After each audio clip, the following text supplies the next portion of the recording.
Hello students, कैसे हैं आप सभी कोई। आशा ट्यूटोरियल में आप सभी का एक बार फिर से स्वागत है। आज हम पढ़ेंगे क्लास 8 के चैप्टर नंबर 2 एक्सपोनेंट्स और इसके लॉज के बारे में। So let's start the video. सबसे पहले हम जानेंगे एक्सपोनेंट्स के इंट्रोडक्शन के बारे में। तो चलिए शुरू करते हैं। हमारे पास है we know that when we multiply a number by itself a given number times, we can express it in the form of exponents. So let's take an example. We have 3 into 3 into 3 into 3. So we have 4 times 3, then we can write 3 as base and 4 as exponents. Here 3 is the base and 4 is its exponent. यहाँ 3 आपका base है and 4 exponent है. Okay, now we will study about positive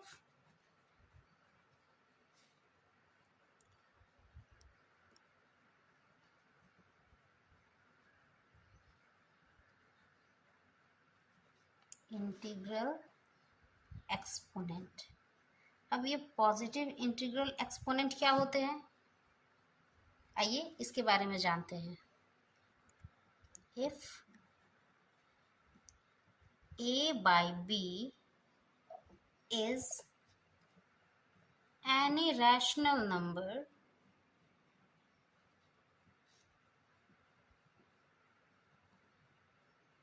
and n is positive natural number,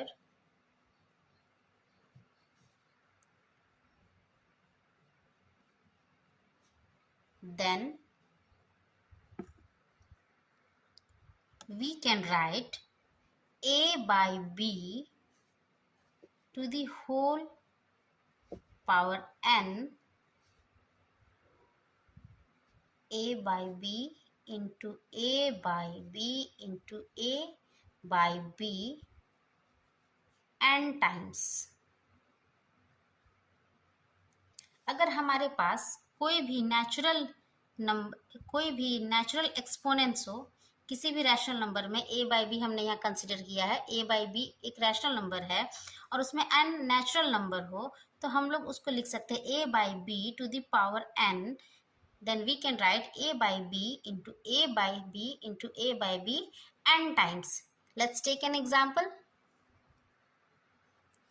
if we have minus 4 by 5 to the whole power 4, then we can write as minus 4 by 5 into minus 4 by 5 into minus 4 by 5 into minus 4 by 5 and so on.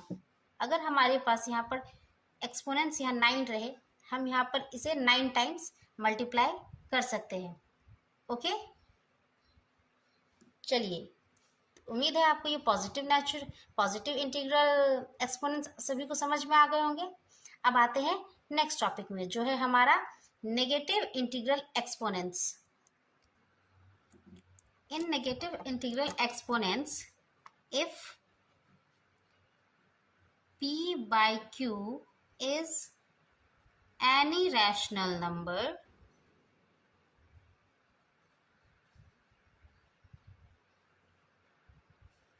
and n is a negative number, then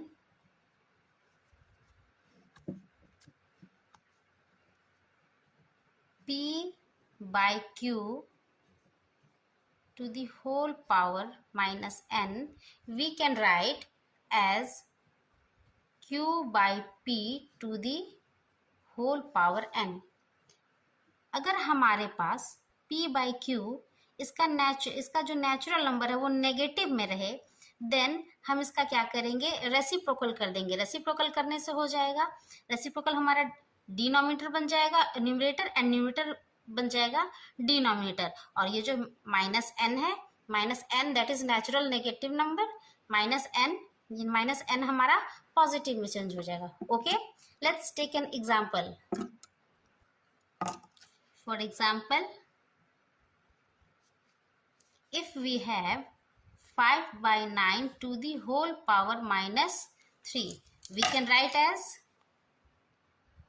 9 by 5 to the whole power minus 3. And now we can solve it very easily. We can write as 9 by 5 into 9 by 5 into 9 by 5। अब आप सब देख सकते हैं ये हमारा 3 times आ गया है। अब ये 3 टाइम्स आ गया तो अब हम इसे क्या करेंगे, तीनों को मल्टीप्लाई करेंगे। 9 को 9 से मल्टीप्लाई करेंगे एंड देन जो हमारा रिजल्ट आएगा उसे 9 से मल्टीप्लाई करेंगे। देन हमारे पास आएगा 729। 9 9 जा 81 एंड 81 9 जा 729। इन द सेम वे 5 5 जा 25 एंड 25 5 जा 125। हमारे पास आ गया 729 बाय 125। उम्मीद है आपको ये टॉपिक समझ में आ गया होगा। अब आते हैं हमारे नेक्स्ट टॉपिक में। हमारा नेक्स्ट टॉपिक है zero exponent.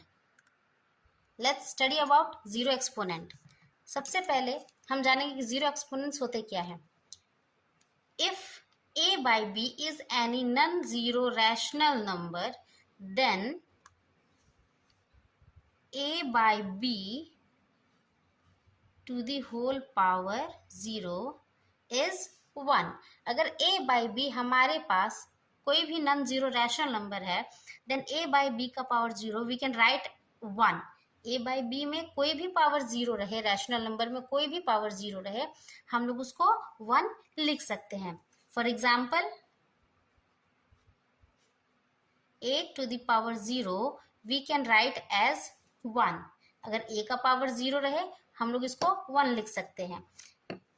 If we have questions that 3 to the power 0 plus 5 to the power 0, then we can write as 3 to the power 0 is 1 and 5 to the power 0 is also 1। We have got 1 plus 1 2। Hope आप सभी को ये zero exponents का concept clear हो गया होगा। अगर किसी को कोई डाउट हो तो वो मुझे कमेंट सेक्शन में मैसेज कर सकते हैं। Okay, before starting the chapters question, it is necessary to know laws of exponents so that we can easily solve them. So let's take a look on laws of exponents. First of all, we have a to the power m into a to the power n। Students अब यहाँ देखिए हमारे पास base same है and exponents जो है हमारे पास वो अलग अलग हैं। इस केस में हम करेंगे कि a to the power m plus n। यहाँ पर हम m और n को यानी कि पावर्स को हम प्लस करेंगे। नेक्स्ट हमारा है if we have a to the power m by a to the power n। अगर हमारे पास बेस सेम है और डिवाइड में हो तो हमें करना है a to the power m minus n। यहाँ पर ध्यान दीजिएगा, यहाँ पर हमने मल्टीप्लाई किया है तो पावर्स प्लस किए हैं, यहाँ पर डिवाइड किया हुआ है तो पावर्स माइनस है। ये भी तब होगा जब m is greater than n, जब m ग्रेटर हो n से। Okay, next a to the power m and a to the power n। अब देखिए यहाँ पर a का पावर n है, m है, और यहाँ पर a का पावर n है। हमने यहाँ पर डिवाइड किया है a 1 by a to the power n minus m। जब हमारा n बड़ा हो तब ये हमारा यहाँ पर 1/a⁴n - m होगा। होप आई सबको ये समझ में आ रहा होगा। नेक्स्ट थर्ड टॉपिक है a⁴m and into b⁴m equal to a into b to the whole power m। यहाँ हमने मल्टीप्लाई है तो हमने मल्टीप्लाई करके पावर को होल बना दिया। नेक्स्ट a into b⁴m, इसको हमने कर दिया a⁴m/b⁴m।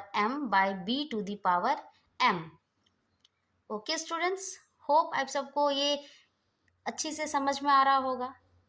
नेक्स्ट आते हैं a⁴b - अगर इसका पावर माइनस में हो तो क्या करेंगे, इसका रेसिप्रोकल कर देंगे। a/b का हम क्या करेंगे, रेसिप्रोकल करेंगे। रेसिप्रोकल करने से क्या होगा, ये जो हमारा नेगेटिव पावर है ये हमारा पॉजिटिव में चेंज हो जाएगा। गुड, सभी को समझ में आ रहा है, very good. Next a⁴0 equal to 1 and b⁴0 equal to 1। ये तो हमने जीरो एक्सपोनेंट में पढ़ा था, आप सबको याद होगा, तो इसमें आप लोगों को ज़्यादा मेहनत करने की ज़रूरत भी नहीं पड़ेगी। होप नेक्स्ट टॉपिक है a⁴m into 1 equal to a⁴m। अगर किसी भी नंबर को अगर हम 1 से मल्टीप्लाई करते हैं तो हमारे पास जो रिजल्ट आता है वो बिल्कुल सेम होता है। इसी तरह से b⁴m into 1 equal to b⁴m। Next हमारे पास है a/b⁴m इंटू c/d⁴n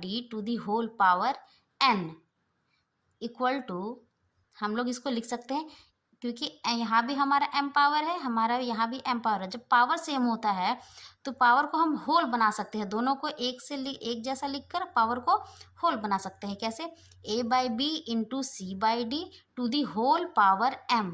अब उसके बाद हम कर सकते हैं a into c and b into d, so we get ac/bd⁴m।